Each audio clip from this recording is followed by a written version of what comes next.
chakatumakare ukomajani vakarovarunare shungu dzavo dziri dzekuti tivhare aingeli wandivungisa makare dainanga ndine mari ninaenda naye beibe dainanga ndine mari ninaenda naye beibe dainanga ndine mari ninaenda naye beibe dainanga ndine mari ninaenda naye beibe dainanga naye beibe dainanga naye beibe dainanga naye beibe dainanga naye beibe dainanga naye beibe dainanga naye beibe dainanga naye beibe dainanga naye beibe on this song Roti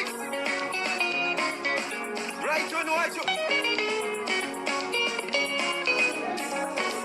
Mama Nyika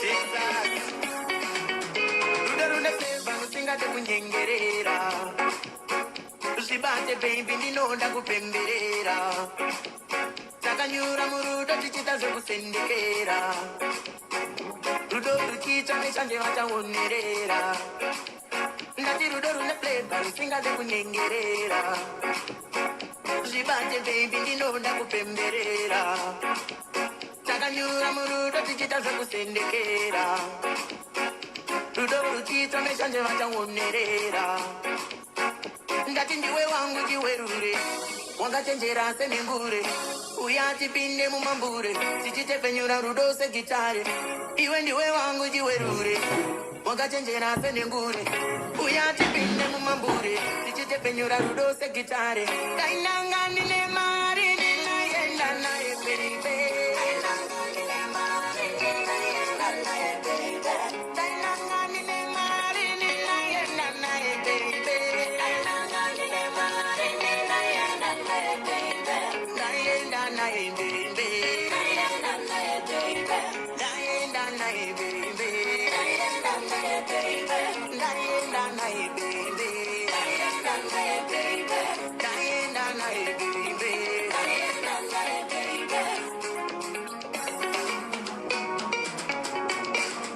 Baby uneshira kanyororera Inonza kuvara paunosekerera Uno yako baby yakareberera Inokwira inda ichizororera Matama ako hai anochembetera Ndikamabata ndinonyemwerera Chiuno chako iwe chinoenderera Ndakakutarisa ndinonyaririra Sama yerudo ndakakunyorera Pangosara kuuya usikutora Vanatete vakakumirira Iwe uri murora uchinyaririra Saka baby ramba unyerere Runare ndichachaya urere Iwe baby ramba unyerere Runare ndichachaya urere Dati baby ramba unyerere Runare ndichachaya urere Uri chiwerure changu mai mwana Ndiwe ruvare moyo wangu mai mwana Uri chiwerure changu mai mwana Uri ruvare moyo wangu mai mwana Sita ndichido mai mwana Tichangoramba tichidanana Vekudu vachatosorana Kutosvika tatororana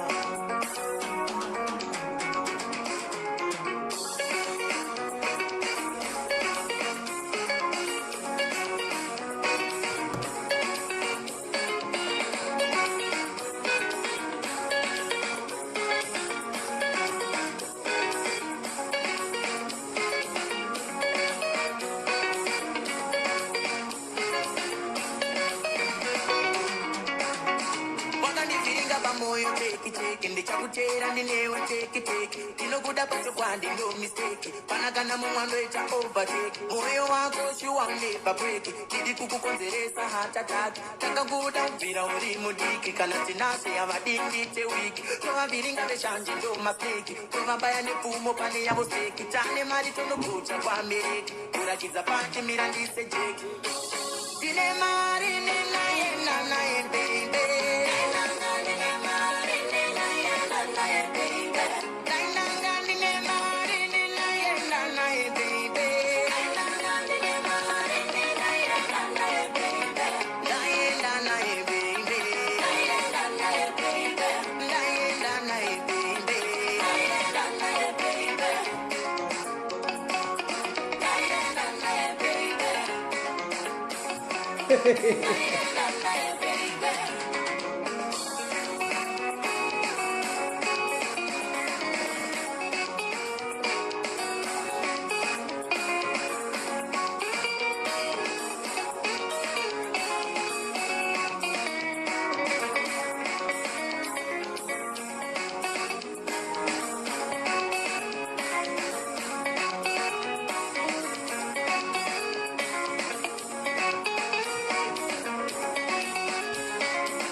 gentlemen.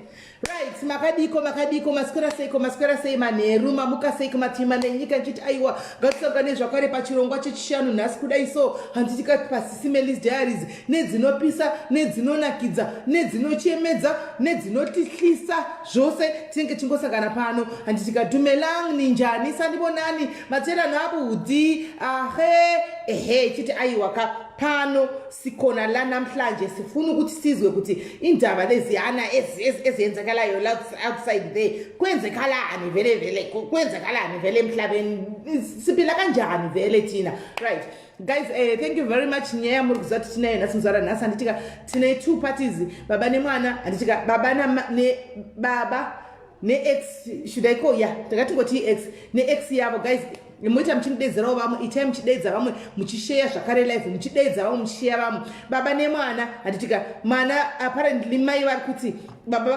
vakaba mwana vakatiza naye vakainda naye pasina knowledge yamai mwana ne 4 years handiti babawo ndichizovatsvaka ndichivabata ini baba vanotaura zvavanotaura asi handisiri ndiri kudaro guys ina handisiri ndiri kudaro ini ndangoudziwawo handitika ini vanenge vangoya kwandiri vondiudza nyaya dzavo ina ndiri kuteerera one party guys ndinoda kunzwa from both parties kuti nyaya yedu ite chiremerera handitika ngatirege kungoteerera one party izvi chingatedzidza kune vanhu vese vane mapeji avo handitika because pane nyaya yatinetsei vamwe vakanga vandivinga nezuro vachiti vakanga vapostiwa kwai kune gurupu rinonzi kumaV11 ina handikuzivi handitika kwai vapostiwa vari kuti vakadla marasi indikati nyaya yacho inombofamba seiko vakataura matauriro avaita vakandipa paperwork vakandikati nyaya inonetsa ko manga vadi kuti kwayakatangira ikoko mudzokere bheki munodi munopedzana ikoko imimi chamungangoita kunotaura namaadhimini acho kuti aiwaka mangoposta nyaya musina kuzwa the side of the story since makabata paperwork yese chidzokerai bheki munokumbira kuti vakuite zviri fair handika maadhimini musave biased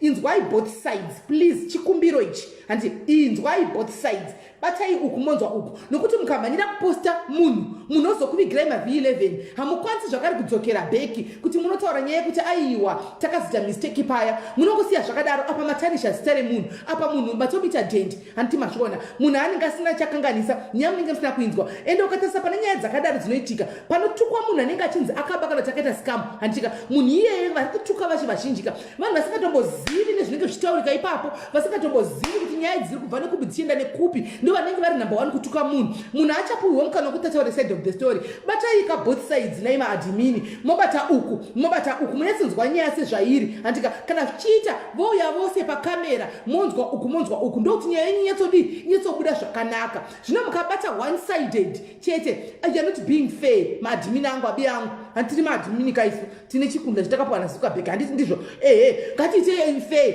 batai uku kana kuchinzi even uchinzi aufariri patiri kutaurwa zita raivapo saadhimini you put your differences aside nemunhu iyeye woinda shamwari ndauya kune nyaya yako yauyawo handika saka tatisati akanda kupostawo timbonzwawo your side of the story iwe kuti unoti kudii monzwawo handiti mogadzirisa kana zvichigadzirisika handitika kana muchiti muri kuexposa muexposa handiti kuti nyaya dzidi dzimire pachena kuti ngomanyira kuposta munhu ozoene maV11 shuwa mukadzi yangu I feel sorry for her but ndakangoda kuti no maadhimini acho futi zvanhu handongo veikoko vachiva nekuti nditonge ndikutora nyaya yabva kune rimwe grupu ichiuya kwandiri ndakangofila kuti no ndoita kunge ndiri kuda kupindira mukati menyaya dzavo kana kudii because mukadzi yayo akanga apostwa akauya nemaV11 ose akati ndokumbira kuti live ngaichibatwa pandikati no ndakuita kunge ndiri kuchallenge ava kana kunge ini ndiri nani kana kudii my sister dzokerai bheki munofonerana nemaadhimini vanhu mokumbira kuti vanzwewo the side of the story then kana pakakanganisika vachaita magatsi ekudzokera bheki kuti guys musatipawo nyaya dzisina kukwana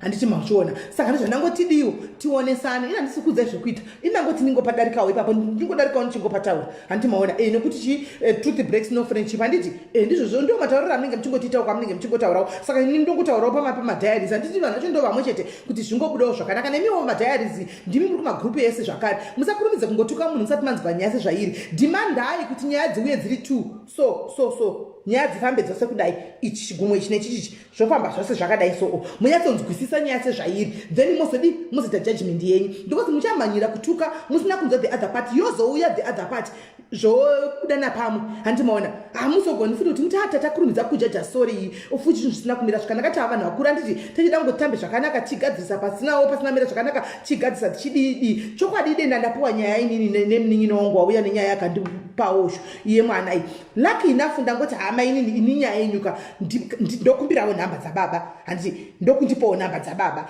pandabatawo baba ndiwe aizve nyaya ini ndori hanimaona chiimagine kuti ndanga ndakurumidza kumanya ndikatora saidi kana ndati uyai kulive muti ati moda kuya live handei live munoexposa munhu imi unozowanika wosvoda mai mwana unosvoda handimaona saka ini sofa handisi kuti zvataugwa nababa muninava ndo chokwadi kana zvataugwa namai muninava ndo chokwadi aiwa handisi kudaro handika ndiri kuti inini ivo vabvuma havo kuti vose vachange vari pamafoni handiti tochinyatsonzwa chokwadi kana vachirambirana pano asi chinangwa chedu isini chekuti papedzisira kwegame handika we try tovabatsira semadiaries handiti how best can we help them kuti vaite ichi nyaya yavo ibude zvakanaka despite zvakaitika mutana because it's no longer about them now pane mwana ari involved hanimaona kuti mwana azive mai azive baba and the co-parenting yaiya mwana anogara kupi zvakanaka isusu madiaries imimi ndimi vanhu vacho ndo basa renyu kuti no I think inini soso ivo vanhuwo handika vanoteerera both parties ndataura nadzo ndikaziona kuti no vanhu vanotonzwisisa vese handitika pane zvimwe zviri kungoitikawo zvapo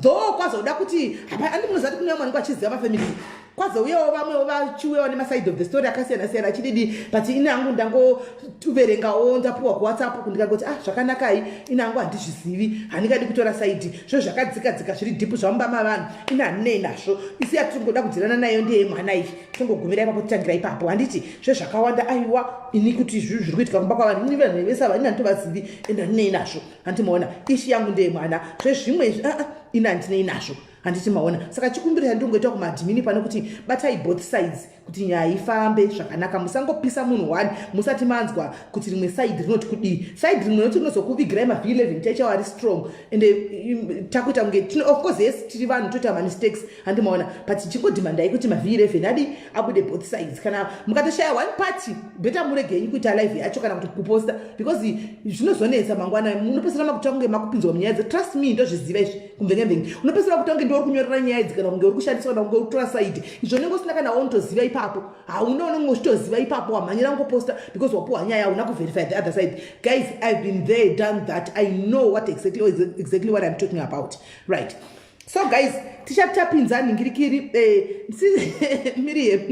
Miriam wadoti ndirowe Amerika zvakagomera saka guys nyaya ndinoda kuti timbotaura iko zvinoisa tavaunza ava vanhu ava handitika pane ava vatinoda kuti timbounza pano 2 minutes chete tinzwe nyaya yavo ini munozati tiri kugara kunyika dzakasiyana-siyana guys especially tiri kugara munyika dzakasiyana-siyana kudai so hello kola bata yenyu makadaro right tiri kunyika dzakasiyana-siyana kudaro vazhinji vedu guys tiri kungofa ndafira muno muSouth Africa ende musiki vari muSouth Africa muno mi7 wese because pekutovigwa mari yacho nayo kuti tushande kubasa chekuchimuka kubasa kukambani panenge pasina basa rakatsikiti vazhinji vedu mapisi job handiti tenge chingoita zvekutsvaira mudzimba dzavanhu nekudaro kuti waafode mari yekuti ubhadhare zvefuneral policy izvi nokuti kufa kuriko guys ende kufa kuri dzibhera ende kufa kunongouya takarivara handiti mazviona hakuna munhu anoziva musune nguva kuti unofa rini handimaona zvakusvikira iwe kana kuti zvangoti waenda kubasa wotofonirwa kunzi uya kuno mwana chachaya kunoko unotangira papi handitimaona chero tikati ngatidonetseranei tinodonetserana kusvikira rini takawandisa ka especially vano muno mujoni chaimo nemuno nabotswana muchichi takazara mazimba munongonzwa imi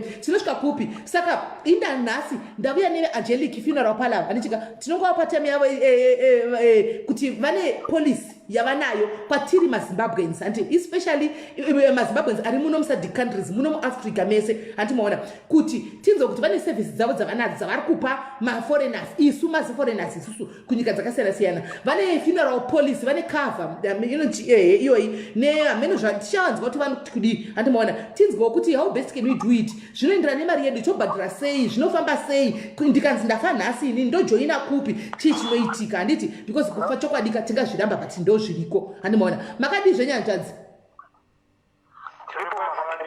tiripo aiwa tinokugamuchirai pachirongwa pezuva ranhasi vekuangelic funeral services chiti maita henyu matsika pano munongoziva kuti kufa tiri kungofa everyday muri kungozvionera kwenyuku kumafuneral pala kwenyuku handiti toda kuti mutudze kuti imimi muri veangelic funeral pala handitika munowanikwa papi zvakare imimi donzvo renyu munotora vanhu vakaita sei vanhu tinobhadhara sei katida kujoinawo kuti kuti mangwana zvikanzi ndafa handidonetigwi ondodonetigwa panenge pashota asi inini ndenge ndine polisi yangu yandinayo. Can you please take us briefly on how you operate kuti muri papi zvinofamba sei chii chinoitika pakujoina munoda chii zvakare mapayouts akamira sei then tochangira ipapo. Okay, so our offices are in Longdale, office number 46 Springbok Road, Longdale, Johannesburg. Do Panama office and then our operations to Torashiromon, any person is covered. Aiwa, mirai makadaro, pakanaka kapagaisi. Muri kuwazi kutaugwa panapa nahanzvadzava. Kwanzi tinotora chero munhu. Hazvina basa kuti unotsvaira mumba memunhu. Mazvinzwa? Kwai tinokuvhurira polisi inoenderana nemari yako iwe. Yaunenge uchixora. Saka chero munhu hakuna nati kwanzi ine handibvumidzwi handina permiti. Handizodai. Ava vanotora chero zvauri iwe uri wanga seni kudai tinonovhurawo kumaporisa handimaona zvinhu zvedu zvototifambira taurirai henyu enderai mberi hazvadzi. Okay, so ndanchiri kuexplain apa kuti zvona tinotora any national whether Zimbabwean, South African, Lesotho, Swaziland, Namibia, any person we do cover. As long as munhu yeye achazounza an identification document, be it a copy of an ID, a copy of a passport, or a copy of a birth certificate, tinokava munhu akadaro. Alright, mirai nimbobvunza panyaya yemapepa apa. Mati a copy of passport. Handitika vazhinji sekuzva kwamunoita kuti mazinzi maZimbabwe ari munyika dzakasiyana siyana havana mapepa zvidhura. Saka passport yamunenge muchidai passport yakaita sei? Chero passport inoratidza kuti munhu anyorwa apa ndiye. Okay. Whether it's obsolete or it's still working, it's okay as long as it identifies you. It's okay. It works. Okay. Aiwa, andadzwisisa. Guys, hanza hapana basa zvina basa nekuti une permit izvi. As long as une chitupa, chinotaridza kuti ndiwe unovhura.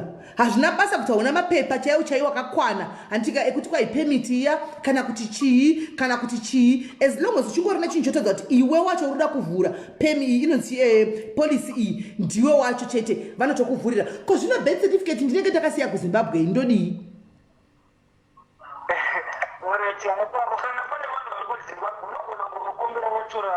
Vongotora picture of that birth certificate, vokutumira via WhatsApp, you send to us, and then we print it out. There's no need to go to even a hard copy. Just take a picture, send to us, and then we'll print it out. It's okay that way. Alright. Enderai zvenyu mberi. Saka tinobhadhara sei mari zvinofamba sei? Alright, tisati tasvika papa kuti panobhadhara sei nditsanangura kuti mapolisi achona manga akamira sei. Okay. Alright, so tine makategories akasiyana. We have 3 categories. The first one is single plan. Single plan ine mapackages ayo akamira ipapapo. Single plan ndinongotora main member plus spouse chete. Then tozoita yatinoti family plan. Family plan ndo inopinda muhuri manje. It accommodates your immediate family and also extended family members. Then tozoita number 3 yatinoti prepaid plan. Prepaid plan ndiye chero munhu chazotsanangura hangu kuti zvofamba sei bit by bit. So ndotanga nesingle plan. Single plan tine yatinoti emerald policy. Emerald policy it starts from 80 rand. In the 80 rand and it only covers you and your spouse, just 2 people chete. But it's never different apa ndezvokuti mabenefits aunowana papa akamira sei. Ndo madifferences aripo ipapo. So speaking on that one, emerald policy 80 rand. 80 rand, this one, the policy holder and the spouse, you get a flat aid coffin. Ndo ramunozovigwa naro. But should it happen that if one passes away and you don't want a flat aid coffin, you can always upgrade to a better casket that you would have chosen. That option is also available. So as we stipulated, if you want something that is better than the offering, you can always upgrade and then we get you exactly what you want. And then the transportation that we offer, pane 7-seater transport. 7-seater transport ichakutora kubva munomu South Africa tichiendesa kwauri kuda unovigirwa munhu wacho nekoko. Tinoenda kwese ikoko. We do offer you transport. It's a 7-seater transport. And then there's a grocery benefit.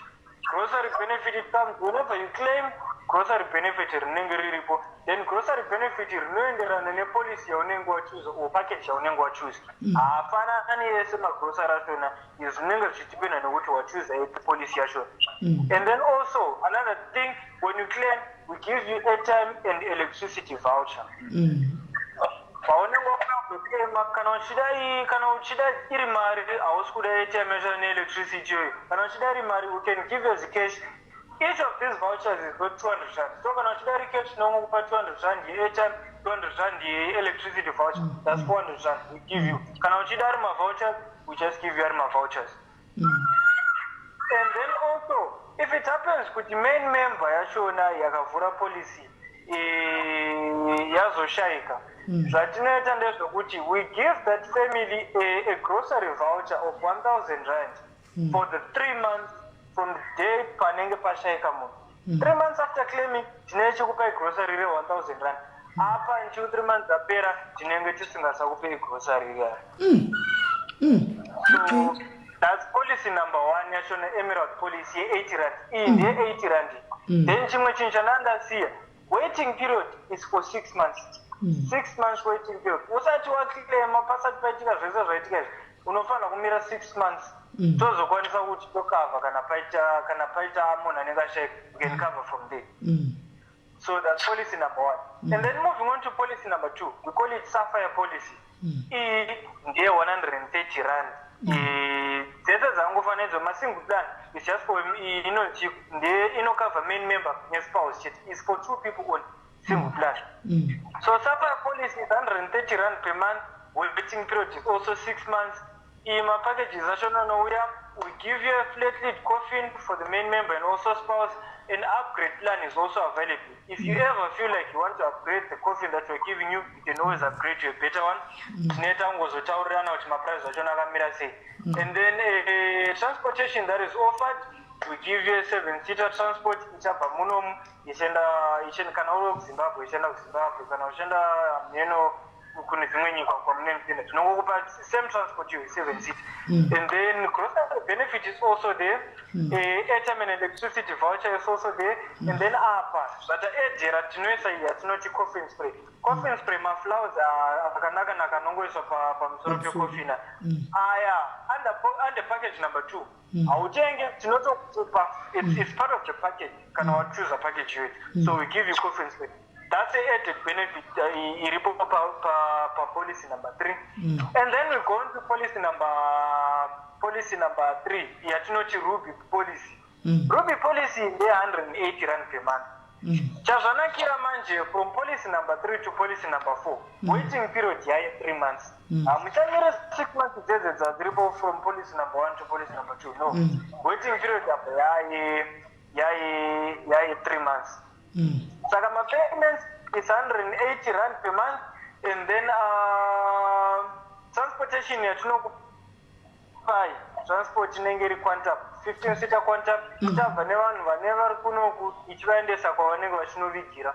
No extra charges anenge aripo, zvinhu zvese zvine zvakakavhwa patransport. And then we give you a grocery benefit, and then from there we give you airtime and electricity voucher, and then also we give you a coffin spray. No policy number 3. Difference yangovapo apa ndeyekuti waiting period yadzikira from 6 months yaenda pa 3 months. And also grocery benefits are different.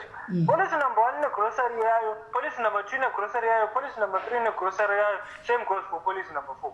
Grocery achona angosiyana siyana. So I go on to policy number 4. We call it Diamond policy. It's 230 rand per month. Waiting period is 3 months. We give you a flat lid coffin for the main member and also the spouse. And then we give you transport of a 15-seater from here going to here. And then there's also a grocery benefit. We give you airtime and electricity voucher, give you a coffin spray, and we also give you a grave mark. Grave mark in the rear Chingangoti it's a headstone. Headstone zvasiyana nematombstone. It's just a headstone yatinokupa as a complimentary package, part of your policy. Give you a headstone. Zvichazoiswa hariswa ipapo headstone rachona. Headstone rinozoiswa a year after maita service yachona iyoyi. So though my packages are under single plan. There's four packages. Number 1, Emerald is going for 80 rand. Number 2, there's Sapphire is going for 130 rand. Number 3 is Ruby is going for 180 rand. And then number 4 is Diamond is going for 230 rand. So my mirror I get a single planner. Okay, right. For instance, munhu anenge ashaikira kuZimbabwe. Kana kuti let's say ndakajoinira muno South Africa nditi ndozo relocate kuenda kuZimbabwe. Handitika saka pane poshanda sei apa? Panenge poita sei apa? It's easy. My system yedu yemuno mune kuZimbabwe is integrated. Irungori system 1. We just transfer your file yongo and you manage your kuZimbabwe. Then you just continue the payment. Apana zvinovhiringika. Everything just continues as normal. Saka ndinenge ndobhadhara nemarands here ndiri kuZimbabwe kana ndobhadhara nemabondi. Unogona kubhadhara nemabondi depending rate anogona kuti marate achona they are different. Nasi yakamira zvakati ngoni yakamira zvakati. But kuitira kuti nyaya yakunenge izvi unogona kubhadhara nemarands unogona kubhadhara nemabondi achona kana wakuZimbabwe. All right. So whichever way inenge ichikushandira iwewe. All right. So kana let's say ndajoina policy yangu ini nhasi. And it, of course, I'm going to join the 230. Do not try to China Mzibazawanda. I want to 230 from its poker right. The joiner policy yangu inas. Then next month, do it accident, do fill up. Antimona. Saka, apart from Nuntipa.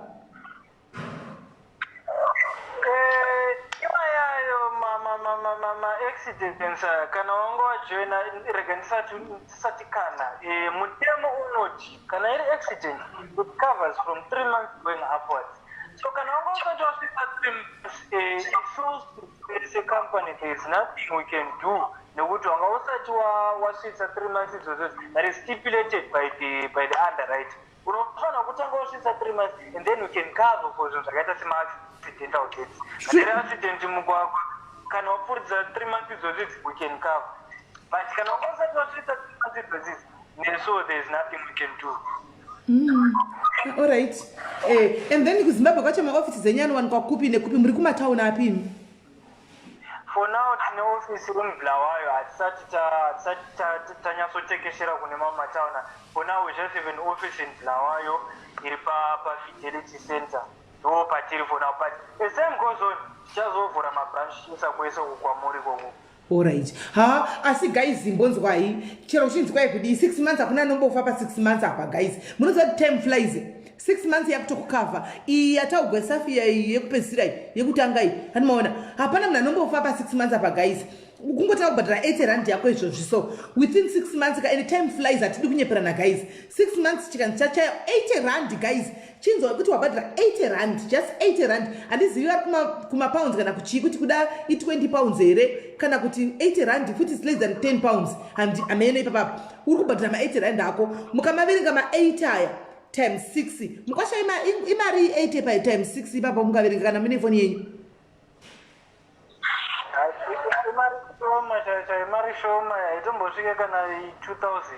But chiona guys ndafira kuno ndabhadhara 6 months zangu inini tongoti 2000 rands 6 months ndofira kuno ndopuwa kwandam imi kwandam rakati neni kwenda paZimbabwe apa handimona pagwero kantika kana kuti kumusha kwadakawanikwa hamene ikogo ndonovigwa pa 2000 iko zvino kusumudza vanhu vane body chete pasina kuti wakajoina kungokumbira vanhu vemota kuti nditakurirawo chitunha changu chimundenda chokuZimbabwe guys uri kurohwa kubva 10,000 upwards ndo mari dzavo 10,000 upwards saka iwe pa 2000 kofini watopuwa watoiswa mukofini rako watopuwa kombi yacho watopuwawo magetsi ako e200 ne-airtime yachona watopuwa zvakare tugrocery tushoma chovatindirana newe.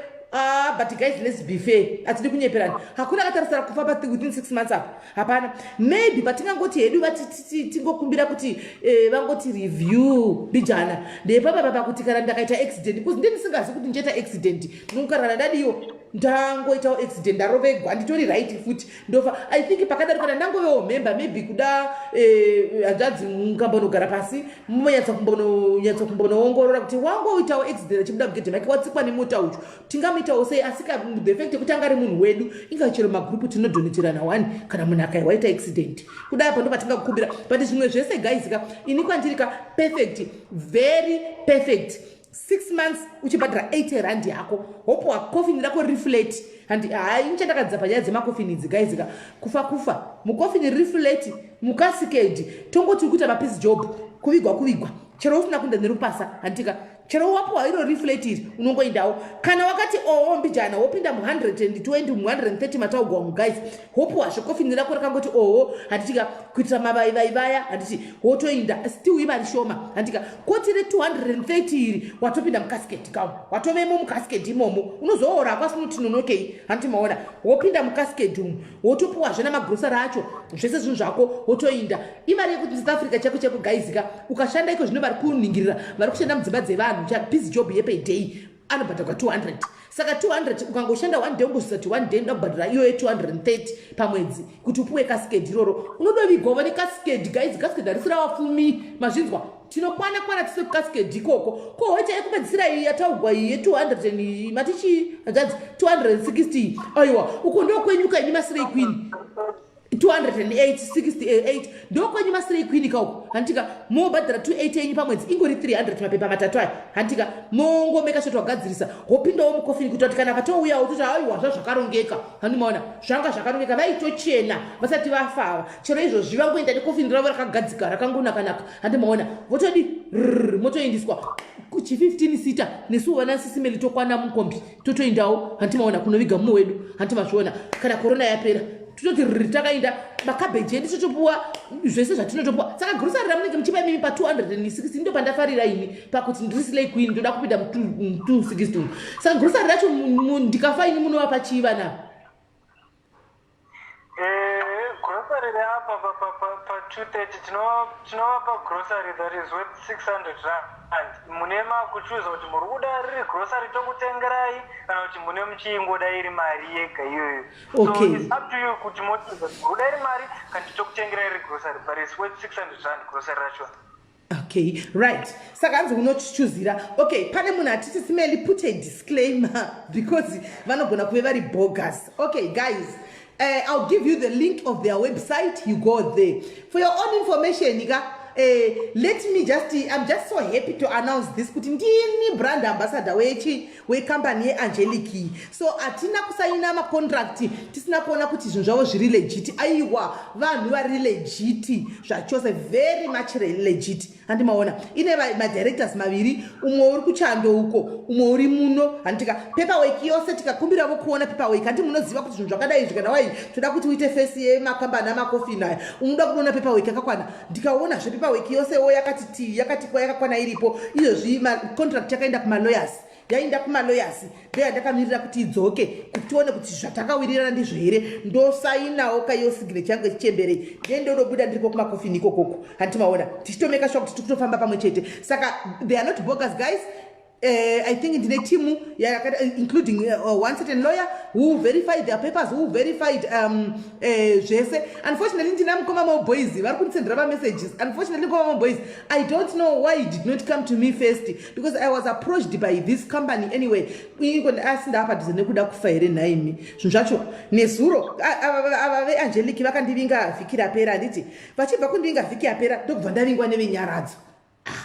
Ndikati kovenyara indadata vakuta nevana kati aiwa inini ndo munhari loyal ndongochimanya neyo ndataka kutaura navo izvo zvinikoma maboys zvevari pano vari kumusendera message kosi simeli ndikati ini ndongozama muchitakura mabhodhi izvokuti mune funeral pala kukoma maboys ndikukuona muri kumusendera message apa handizvi ndasingazi ndongoziva kuti munotakura munobatsira kuti mune funeral police ina handizvizivi saka inda ndangotorawo dhiri rani ravava zvino wakati ndinobudawo kana ndiri kumakofini uko handitimazviona handimaona asi tozotaura hanzvadzi togona kutsvakiraiwo mumwe munhu kune umwe wanogona kuitira ichi zvizvi ini ndakadotogwa kudhara neivavava and they are very much legit guys anditika they are very much legit ini ndakadotaka kutobhadhara yangu 260 guys saka imimi ka because ndoda zvinhu zvekusireya chero ndakura kudai ndiri chemberi imimi chitayo kuti muite sei muwanewo pa 80 rand 120 160 ne180 guys haungazoshayi yako right vanzvanzi mati mimi munhu akafira muno handiti masouth africans muri kukava even vanhu vanovigwa even muno kana kuti masouth africans muno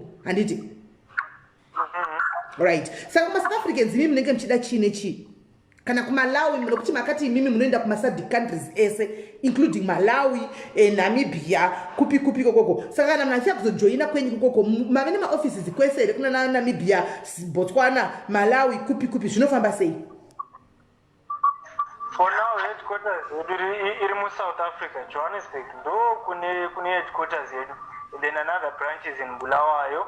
So paunouya kuzojoina ndo patinotaurirana nyaya dzese dzodzo kuti unobva kupi kumusha kana kuri kuti uri kuMalawi ndo patinoita kuzotaurirana nekuti kana wagona kuMalawi macharges achona they be different when it comes to transportation. Ipapa ndo patinoita kuzokudza kuti okay for transport tichawedzera mari yakati zvakudependa nekuti uri kuenda which part of Malawi yachona uri kuenda which part of Namibia or which part of Swaziland.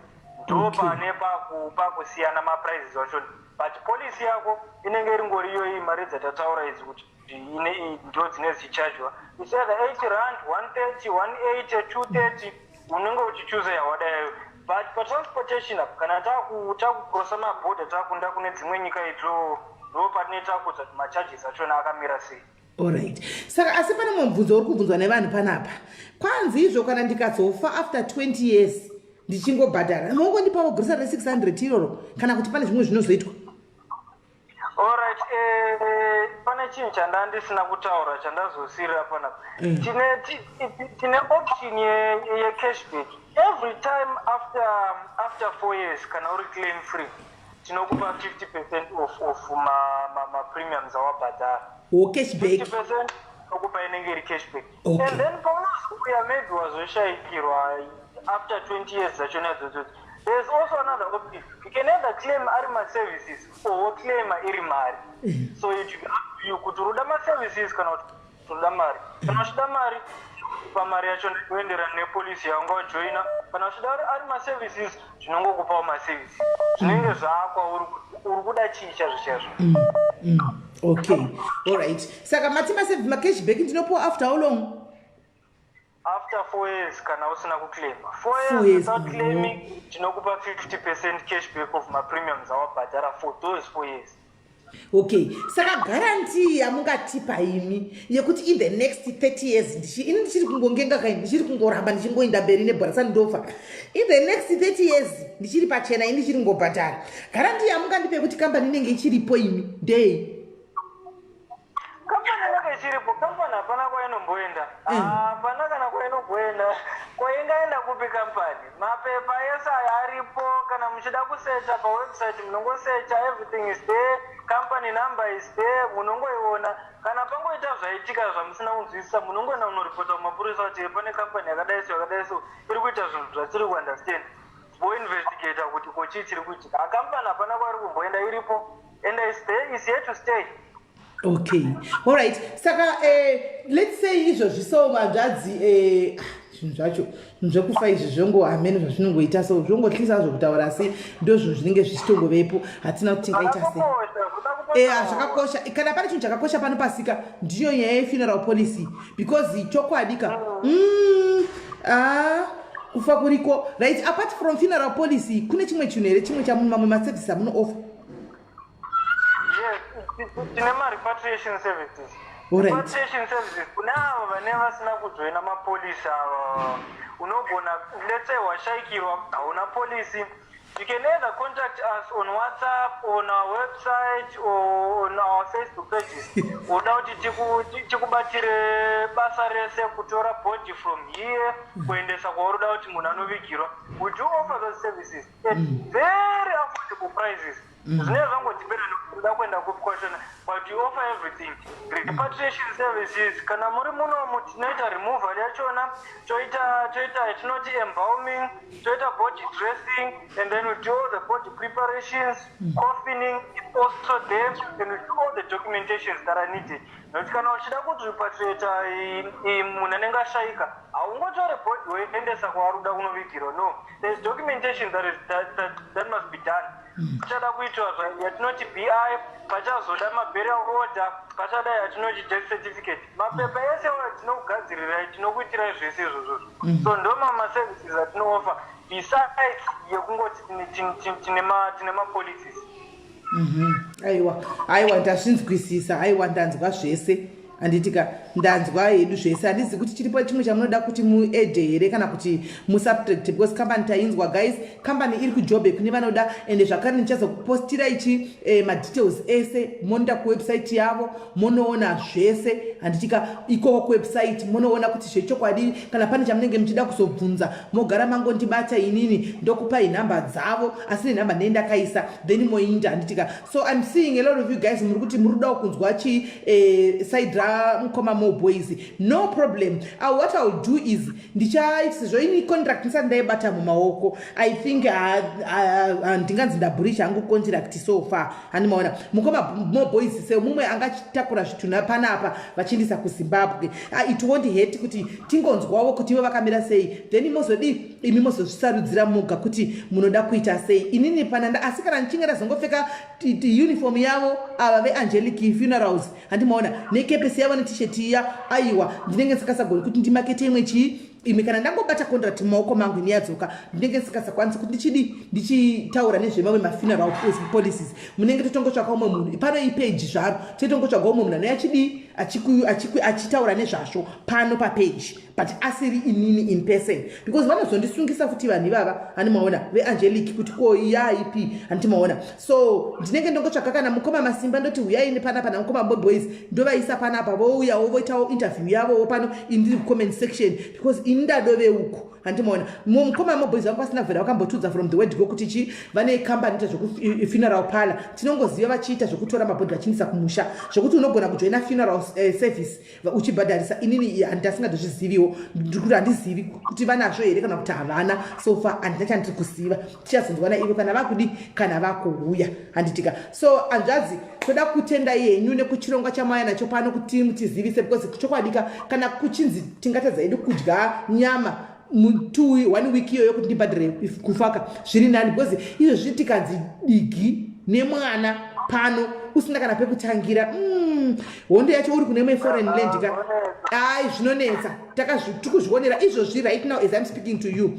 muinbox mangu kune 2 guys, 2 mafamilies atouya so far. one ashaika kuseni ari Cape Town, vari kuti varida kutoviga kuno, vari kuda kubatsirwa, havana kana pekutangira, vari kuda kubatsirwa. ndashiya ndovapindura kuti chi ashaika makuseni, then pane vakauya nezuro vachiti zveyanzi vakandipa nhamba dzavo nechichi vakati munin'ina womurumezve watsikwa nemota kuCape Town ukozve vari kuda kuti zvinhu zvacho. saka izvo zvindashiya kuti tidzokezve pano last week ndandiri panapa nenyaya yemwana uya. nhasi ndangoti imbomira chimbonimirirai timboona kuti how best can we do it. izvozvi as I'm speaking kana varipo panapa vari kutoona vatouya kuinbox kwangu vanyora nyaya yacho ndinayo ndogona kupostirai pano muzvionere, wakusora nezuro futi ndogona kupostirai futi pano nemacontact details ese muzvionere. saka kufaka tingasheya hedu kudya kumwa zvimadhiringishi asi tabhadhara chi funeral services because kufa ndekwemunhu wese, hakuna ari immune to death, hakuna anotina handifi. chero uchida kuvigwa imo muno muSouth Africa machona mautinogara munomu, kana uchida kunyika yauri koko pachadiwawo kachikafu, pachadiwawo kofi rinongotodiwa chete, pachangodiwa zvinotongodiwa. saka hatigoni kupa jamba, hatigoni kupa jamba ipapo. handimazviona hakuna backdoor, zvinotongodiwa. saka guys ndonyaya ndatiye nayo. ava vanonzi Angelic Funeral Services, handitika vanooffer kwese, uri kuBotswana, uri kupi kungo vanongokuitira zvinhu zvavo zvavanongokuitira panhamba dzandichaita. motaura navo kuWhatsApp, then wochusa pauri kuda wojoina zvauda kujoina, and then wotanga wototangirana navo. 80 rand lockdown zvinogona kungopera panext month apa, handitika motanga ipapo. antimazviona hanzi smelly, you have to get paid. Don't worry mashiya wadzanai, don't worry. antimazviona. saka ngatiite ichi, ngatitesa izvo guys, tangoti tiite tikurudzirane nyaya yekufai kuti hanzi what about cremation, munoita zvekupisa vanhu here? zvese zviripo. Funeral services dzese dziripo, zvaunenge uchida chete we offer. inangu kupiswa inandidi hakupiswa bodo, daiwa kupiswa nikisi hakupiswa kana hapisa ini vamwe kupisa boda maservices aripo zvimwe zvanandasiya if you join now during this period from now May up until June joining yako unobhadhara 50% of your premium yaunenge wachoose. So kana wachoose 80 rand unongotanga kubhadhara 40 rand for now up until the end of June.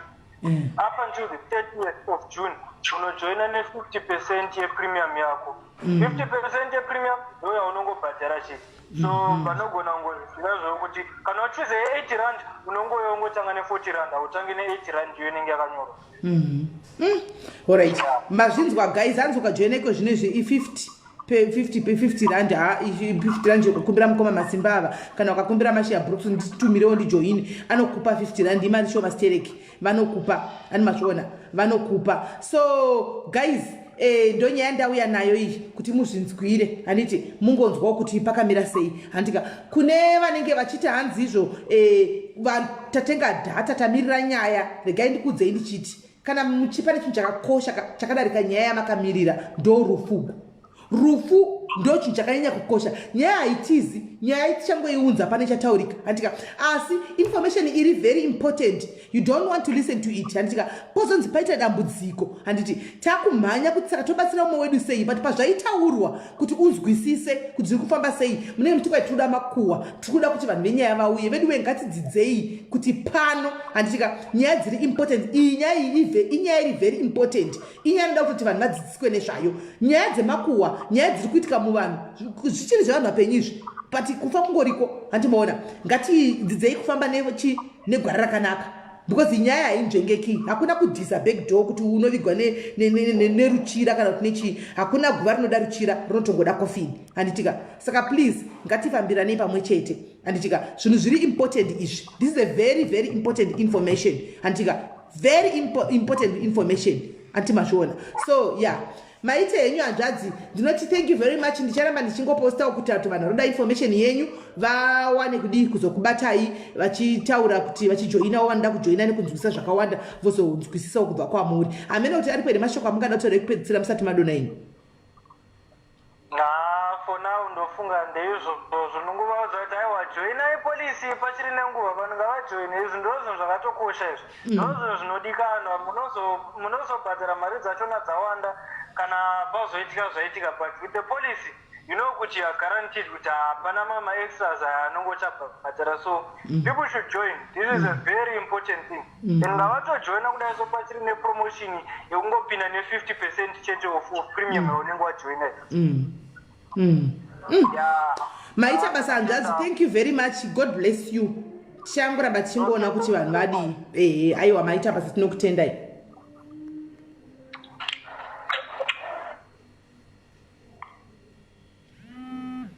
Right guys, ndani zviri kumbofona ngambomira. Right guys, since inini caption yangu ndanga ndaisa caption isiri iyo andichimaona, ndanga ndaisa caption yekuti apa I think patitoita live on its own. What I'm going to do anditi right now is ndokata live ndobva ndapinda futi. Handimaona kuita kuti ndozongochinja caption kuitira paninda kuYouTube paya ndanga imi muta muchindiregerawo madiaries kana kuchembera kukura udofo zvose zvakangosangana ipapa udomukopo. Handimaona ndochidropa live inoi tobva tangodzoka same time neava vavenhikikiri vane nyaya yacho yamanga muchida kuti munzwe. Handiti kuti tisasanganise nyaya then caption tozongochinja zvedu after the live haina basa. Handitika so guys, stay tuned, musaenda anyway, tiri pano.